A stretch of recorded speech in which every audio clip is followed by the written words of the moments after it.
खबरों का रुख करते हैं। उमेश पाल शूटआउट केस की जांच कर रही पुलिस को माफिया अतीक अहमद के पुश्तैनी घर से विवादित पोस्टर मिले हैं। इस मामले में रिमांड पर लिए गए 5 आरोपियों की निशानदेही पर पुलिस के अतीक के घर में रखे गए रजिस्टर से एक पोस्टर बरामद हुआ है।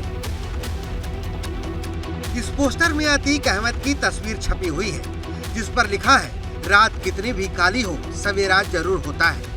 इस पोस्टर का मतलब साफ है कि अतीक के गुर्गों को अब भी नए सवेरे की उम्मीद है। दरअसल प्रयागराज पुलिस ने 21 मार्च को धूमनगंज के जयरामपुर से माफिया अतीक अहमद के 5 गुर्गों को गिरफ्तार किया था।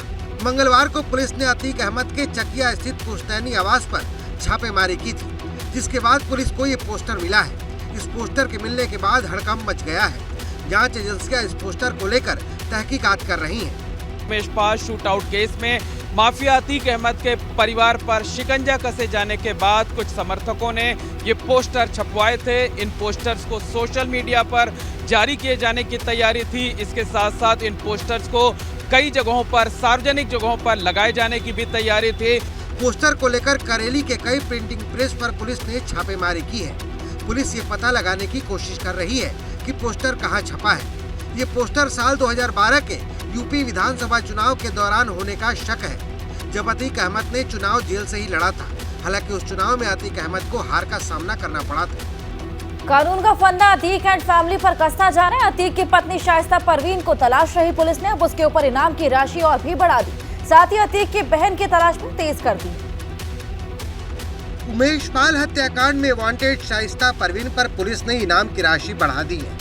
माफिया अतीक अहमद की पत्नी शाइस्ता पर अब 50,000 का इनाम घोषित कर दिया गया है। अभी तक शाइस्ता पर 25,000 का इनाम घोषित था। उमेश पाल की हत्या 24 फरवरी को हुई थी। उसके बाद से ही शाइस्ता परवीन फरार है। प्रयागराज पुलिस उसको तलाश रही है। आयशा नूरी प्रयागराज से लेकर मेरठ तक लगातार पुलिस को चकमा देते हुए भागती फिर रही है। उमेश पाल हत्याकांड में माफिया अतीक अहमद की बहन आयशा नूरी को भी पुलिस ने आरोपी बनाया है। शूटरों को फरार करवाने में आयशा नूरी की अहम भूमिका सामने आई है। पुलिस को फिलहाल आयशा की तलाश है। अतीक के बहनोई अखलाक के गिरफ्तार होने के बाद आयशा फरार है। बताया जाता है कि आयशा नूरी अतीक अहमद की बड़ी राजदार है। उसे अतीक अहमद के सारे काले कारनामों की जानकारी है। आयशा को इस बात की जानकारी थी कि उमेश पाल की हत्या कहां और कब होनी है। उसने हत्या में शामिल शूटर्स को फंडिंग भी की थी। यहाँ तक कि उमेश पाल हत्याकांड से पहले की गई रेकी को भी मुहर उसी ने लगाई थी। प्रयागराज के चर्चित उमेश पाल शूटआउट केस ने शहर के एक इलाके की पहचान पर बदनुमा दाग लगा दिया है। पिछले 1.5 महीने से हो रही गतिविधियों और आए दिन पुलिस की छापेमारी के चलते यहाँ के लोगों ने अब पलायन शुरू कर दिया है। प्रयागराज का ये चकिया इलाका है, जो उमेश पाल शूटआउट के बाद से लगातार सुर्खियों में है। अतीक का पुश्तैनी मकान और दफ्तर इसी चकिया इलाके में है। पुश्तैनी मकान पर बुलडोजर चलने के बाद अतीक की पत्नी शाइस्ता परवीन बेटों के साथ इसी इलाके में रहती थी। अतीक अहमद का ससुराल भी इसी इलाके में है। अतीक अहमद के गैंग के ज्यादातर सदस्य और करीबी भी इसी इलाके में रहते हैं। 5 लाख रुपए का इनामी गुड्डू मुस्लिम भी इसी इलाके का रहने वाला है। चकिया इलाका पहले काफी गुलजार रहता था, लोगों की भीड़ से आबाद रहता था, लेकिन इन दिनों यहाँ सन्नाटा पसरा रहता है। इस इलाके पर दहशत का वो दाग लग चुका है कि किराए पर रहने वाले लोग अब इस इलाके को छोड़ने लगे। इस इलाके को छोड़कर अब दूसरी जगहों पर आशियाना खोजने लगे। पुलिस की कार्रवाई जिस तरह से बार बार वहाँ पे हो रही है, क्योंकि अतीक अहमद पिछले 30 साल से लगातार उनका आपराधिक साम्राज्य वहीं से चल रहा था। फिर 25-30 वर्षों में अतीक अहमद पूर्व सांसद भी रहे, कई बार के विधायक रहे, उनका आपराधिक जगत में बोलबाला रहा और सरकारें भी लगभग उन्हीं की विचारधाराओं की आती रहीं। जाहिर है यहाँ रहने वाले लोगों के मन में इस बात का डर रहता है कि कहीं वो किसी मुश्किल में न फंस जाए। समाजवादी पार्टी नेता आजम खान की मुश्किलें कम होने का नाम नहीं ले रही। अब रामपुर में आजम खान के समाजवादी पार्टी के कार्यालय दारुल अवाम पर भी कार्रवाई की मांग तेज हो गई। आरोप है कि रामपुर में जिस जगह से समाजवादी पार्टी का जिला कार्यालय दारुल अवाम संचालित हो रहा है वो सरकारी जमीन पर है। आजम खान इस जमीन को साल 2012 में अपनी मौलाना मोहम्मद अली जौहर यूनिवर्सिटी का कार्यालय खोलने के लिए 100 रुपए साल के हिसाब से 30 सालों के लिए लीज पर सरकार से लिया था। आरोप लगाया गया है कि आजम खान ट्रस्ट के नाम पर पार्टी कार्यालय चला रहे हैं। भाजपा विधायक की शिकायत पर जिला प्रशासन ने जांच शुरू कर दी है। माना जा रहा है कि जल्द ही बड़ी कार्रवाई हो सकती है। 50,000 स्क्वायर फीट की बिल्डिंग कहीं आपने सुना है? यहाँ वो कार्य हुए हैं जो पूरे हिंदुस्तान में कहीं नहीं। हम चाहते हैं इसमें पूरी बारीकी से जांच होनी चाहिए। भाजपा विधायक आकाश सक्सेना ने इसकी शिकायत मुख्यमंत्री योगी आदित्यनाथ से की है। उनका आरोप है कि लीज की शर्तों का उल्लंघन करते हुए आजम खान ने इस जगह पर समाजवादी पार्टी का कार्यालय संचालित कर रखा है।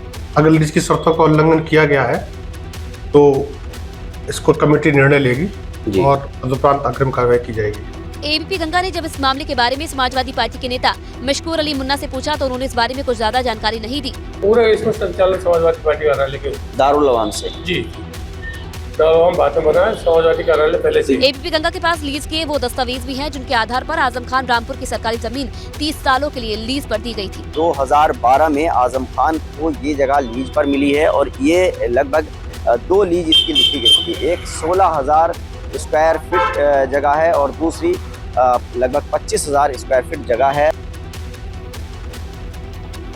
सीएम योगी ने 2 दिन में गोरखपुर मंडल के 3 जिलों का दौरा करके 4,326 करोड़ रुपए से अधिक के विकास कार्यों की सौगात दी है। आज सीएम देवरिया और गोरखपुर में गोरखपुर में सीएम योगी ने निकाय चुनाव से पहले करोड़ों की योजनाओं का शिलान्यास और लोकार्पण किया। इसी कड़ी में मुख्यमंत्री ने मिनी स्टेडियम का शिलान्यास किया।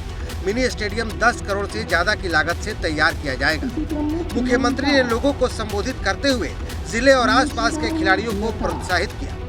ये स्टेडियम आपके विकास की इसी कड़ी को आगे बढ़ाने का एक अभियान है। मुख्यमंत्री ने पेप्सिको प्लांट का भी शिलान्यास किया। इस फैक्ट्री से 1500 लोगों को रोजगार मिलेगा।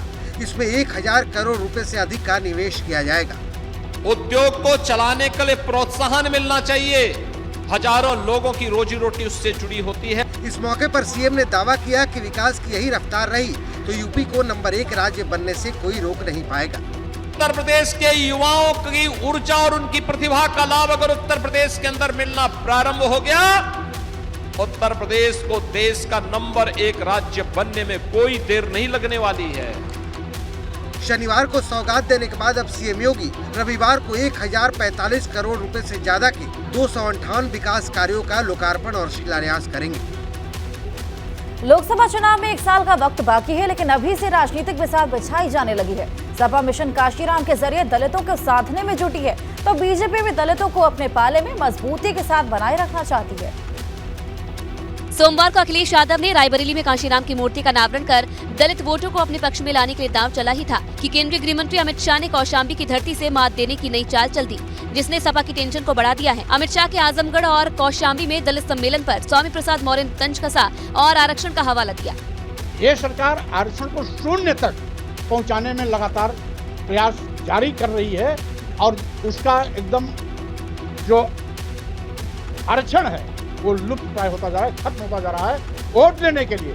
सपा के दलित प्रेम पर बीएसपी ने कड़ा प्रहार किया। बसपा के प्रदेश अध्यक्ष विश्वनाथ पाल ने कांशीराम की मूर्ति स्थापना को सियासी नाटक करार दिया है।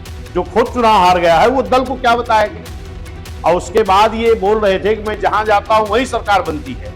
ये बहुत बड़े मौसम वैज्ञानिक बनते हैं और अभी समाजवादी में गए हैं सरकार बनाने, तो सरकार तो नहीं बनी लेकिन ये खुद यहाँ भी हार गए। दरअसल यूपी में सबसे अधिक दलित मतदाता हैं। सूबे में 22% दलित मतदाता हैं जो यूपी की राजनीति में किसी भी दल का खेल बनाने और बिगाड़ने का मादा रखते हैं। 2019 के लोकसभा और 2022 के विधानसभा चुनाव में मुस्लिमों को टिकट नहीं देने वाली भाजपा इस बार निकाय चुनाव में मुसलमानों पर फोकस कर रही है।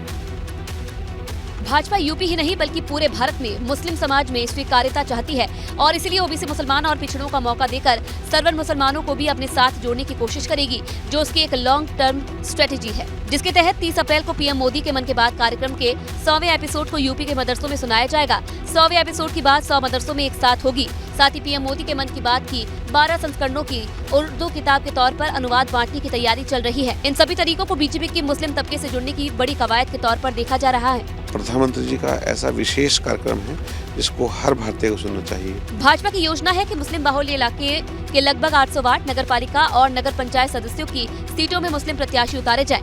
चूँकि निकाय चुनाव को लेकर इस बार बड़ी तादाद मुसलमानों के आवेदन आए हैं, ऐसे में भाजपा बड़ी संख्या में मुसलमानों को टिकट देने की तैयारी में है। प्रदेश अध्यक्ष भूपेंद्र चौधरी और संगठन मंत्री धर्मपाल सिंह ने पिछले दिनों वर्चुअल बैठक के जरिए निकाय चुनाव की तैयारियों की समीक्षा की है। इस बार हर जगह से बड़ी तादाद में आवेदन आए हैं और कोई ऐसी नगर पंचायत या कोई ऐसा वार्ड नहीं है जहां से लोग टिकट ना मांग रहे हों। हालांकि समाजवादी पार्टी को पूरी उम्मीद है कि इस बार भाजपा और बसपा को मुस्लिम मतदाताओं का साथ नहीं मिलेगा। अब ऐसे तो बरसाती मेंढक हैं, अपना टटराएंगे, लेकिन मुसलमान तो ये सोचेगा ही कि अब मेरा साथ किसने दिया था बुरे वक्तों में?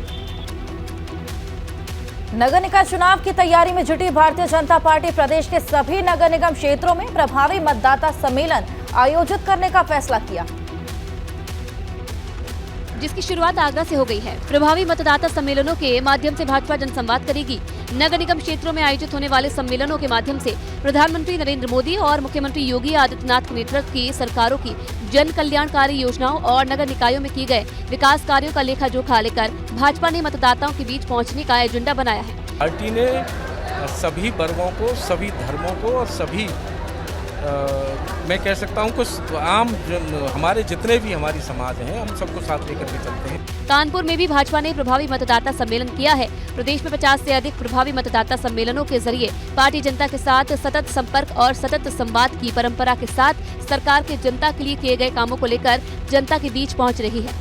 आसपास के लोगों ने, आम नागरिकों ने उत्साह के साथ भारतीय जनता पार्टी को आशीर्वाद दिया है और आज से हम लोगों ने स्थानीय निकाय चुनाव का श्री गणेश कर दिया है। भाजपा का ये मतदाता सम्मेलन 12 अप्रैल तक जारी रहेगा। उत्तर प्रदेश में 17 नगर निगमों और 760 नगर निकायों में इसी महीने चुनाव की घोषणा होने की संभावना है और ऐसे में पार्टी का हर संभव प्रयास है कि वो प्रदेश के आखिरी मतदाता तक पहुंचे और अपनी बात मुखरता से पहुंचाए।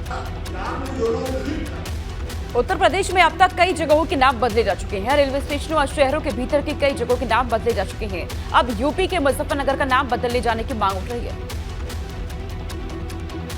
मुजफ्फरनगर का नाम बदलने की मांग किसी और ने नहीं बल्कि केंद्रीय मंत्री गिरिराज सिंह ने उठाई है।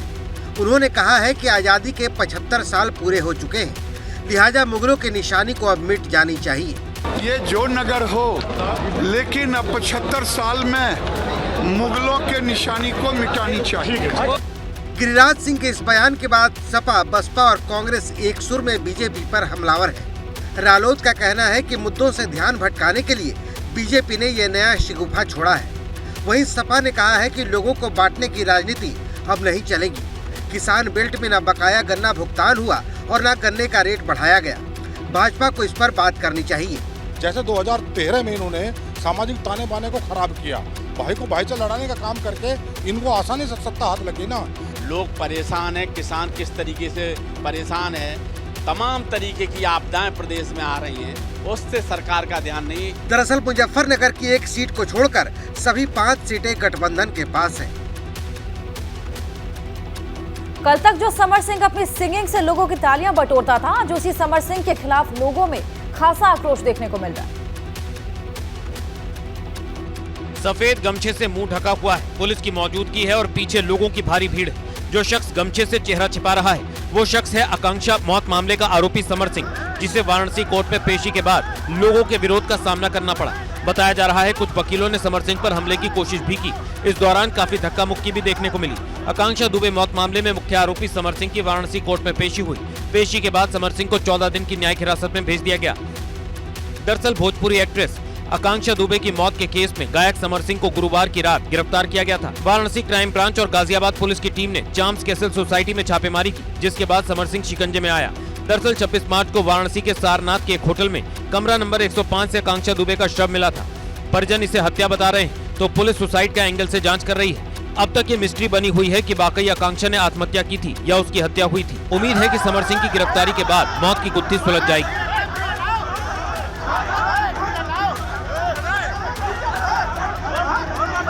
आगे बढ़ेंगे। चारधाम यात्रा शुरू होने से पहले जोशीमठ में टूटते पहाड़ों ने प्रशासन के माथे पर चिंता की लकीरें ला दी।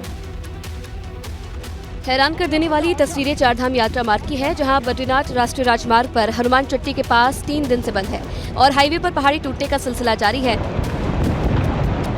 चारधाम यात्रा आधिकारिक तौर पर अक्षय तृतीया यानी कि 22 अप्रैल से शुरू होगी। इस दिन गंगोत्री और यमुनोत्री धाम के कपाट खुलेंगे, लेकिन उससे मात्र 2 सप्ताह पहले की तस्वीरें डरा देने वाली है, लोगों के दिल में खौफ पैदा करने वाली है, दहशत पैदा करने वाली है। चारधाम यात्रा को लेकर बॉर्डर रोड ऑर्गेनाइजेशन तैयारियों में जुटा है, लेकिन लगातार पहाड़ी टूटने और भारी मलबे की वजह से हाईवे नहीं खोल पा रहा है। खुद सीएम पुष्कर सिंह धामी जोशीमठ में हैं, जो जोशीमठ की स्थिति को लेकर स्थानीय लोगों और अधिकारियों से बातचीत करने वाले हैं। साथ ही जोशीमठ में ही कई जगहों का स्थलीय निरीक्षण भी करेंगे। सीएम का पूरा फोकस चारधाम यात्रा से पहले जोशीमठ में सभी व्यवस्थाओं को परखना है। इससे पहले जोशीमठ बचाव संघर्ष समिति ने प्रशासन को एक ज्ञापन सौंपा, जिसमें ये घोषणाएं की गई है कि अगर 27 अप्रैल से पहले प्रभावित परिवारों के समुचित पुनर्वास की उनकी मांग पूरी नहीं की गई तो वो जोशीमठ में धरना देंगे।